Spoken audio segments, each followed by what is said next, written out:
Hello, thanks for joining another video in the Watercolor for Real Beginners series. I'm Michelle Crawford, and today we're going to put together everything we've learned in this series so far by painting a linear abstract watercolor painting. If you haven't had a chance to watch the other videos in this series yet, so far we covered supplies, split primary color mixing, and in the last video we learned how to apply paint to paper using just 2 brushes and a variety of brush strokes. If you'd like to view the other videos in this series, look for a link in the description. Also, don't forget to check out the Watercolor for Real Beginners Facebook group.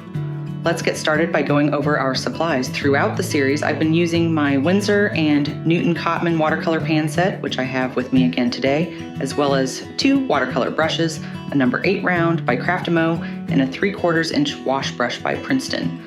Any medium-sized round brush and wash brush will do. I'll be working on B watercolor paper today, and of course I have my container of water and a spray bottle close by in addition to a towel to wipe my brush. Today we will also learn how to use masking tape to tape our paper down for a crisp, clean border. I'm using Holbein soft tape today, but honestly any gentle masking tape or washi tape will do. For reference, I also have my standard and reversed split primary color wheels close by in addition to a porcelain palette. For this project, the first step is to tape your paper down to a surface. Either a board or table will do. We'll be practicing some linear brush strokes today, and I find it easier to rotate my paper, but that option is up to you. Go ahead and tape all 4 edges of your watercolor paper to your surface with masking tape, trying to make sure each edge is evenly covered. This will create a clean, crisp white border around our painting when we remove the tape. Next, activate your paints and mix up a few different washes on your palette. Here is your turn to get creative and expressive with colors. Use your standard and reverse color wheels from the previous color mixing videos as a guide for how to mix different hues. There is no right or wrong here, just have fun and make it your own. It will be helpful to pre-mix a decent amount of each color. We'll start with our wash brush. Wet your brush with clean water and then load it well with one of the washes you just pre-mixed. I'm starting with a brown color I made by mixing my warm red with my cool blue. Just like we practiced in the last video, use your wash brush and a variety of brush strokes to make horizontal or vertical marks on your paper depending on how you oriented your paper. Hold the brush with the bristles angled vertically for a broad, even wash. Change the angle of your brush to vary the width of your brush strokes.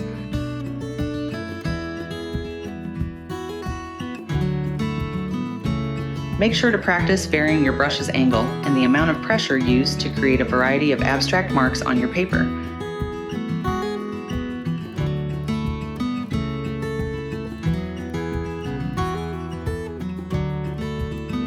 It's also fun to vary the wetness or dryness of your brush to create different textures.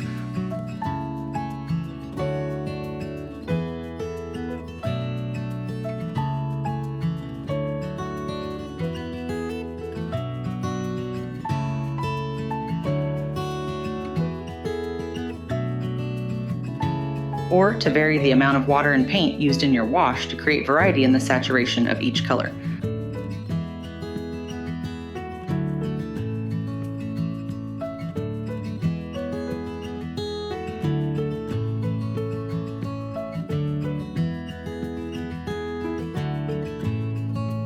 Continue creating these strokes with your wash brush as you switch between the pre-mixed colors on your palette.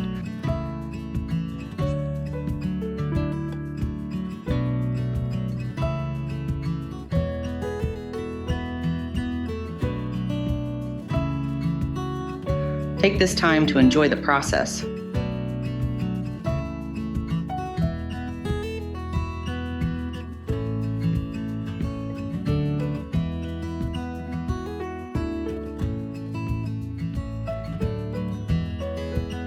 Watch how the paint flows, get to know your supplies, have fun, and be creative.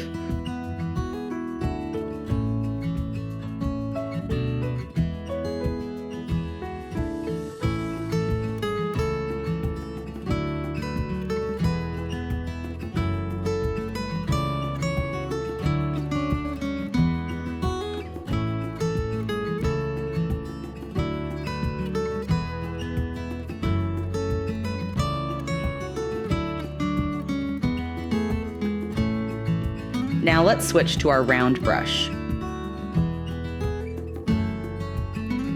Just like before, we'll create a variety of marks on our paper using the round brush strokes we learned in the last video.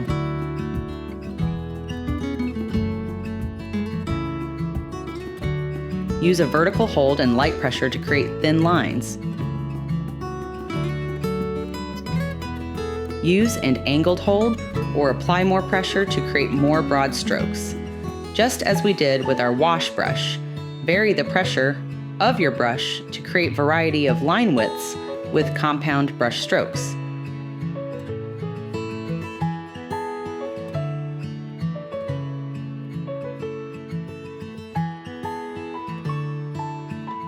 Continue switching colors and remember to try different amounts of paint and water to achieve a variety of different textures and paint saturations as you work through your palette.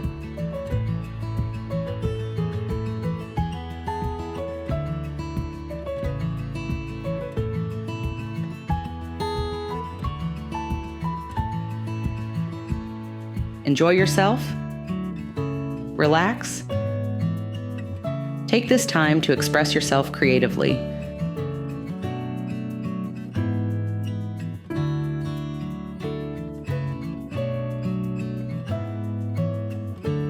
There is no right or wrong here. It's abstract art.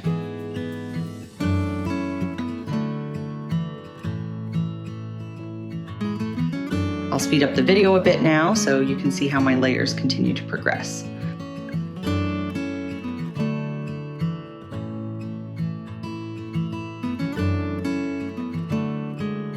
As your paint starts to dry, continue layering other colors on top and be as expressive as you'd like to.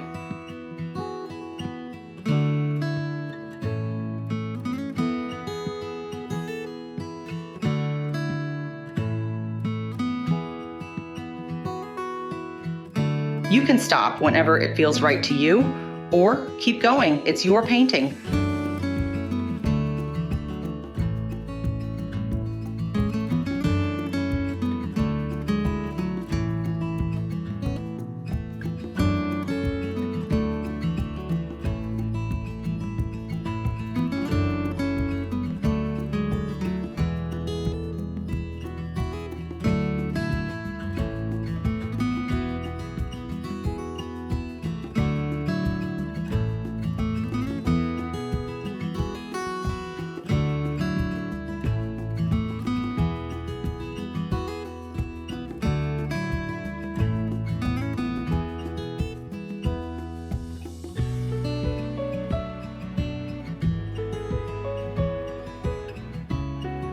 Once you've decided your painting is complete, make sure to dry it completely with a heat tool, or just wait for it to dry before gently removing the masking tape to reveal that crisp white border.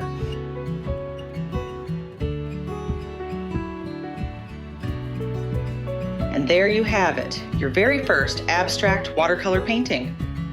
Thank you for watching this video, and don't forget to hit that like button if you've enjoyed this video series. In the next video, we'll learn about wet on wet and wet on dry paint application techniques, so don't forget to subscribe to continue following along. Happy painting!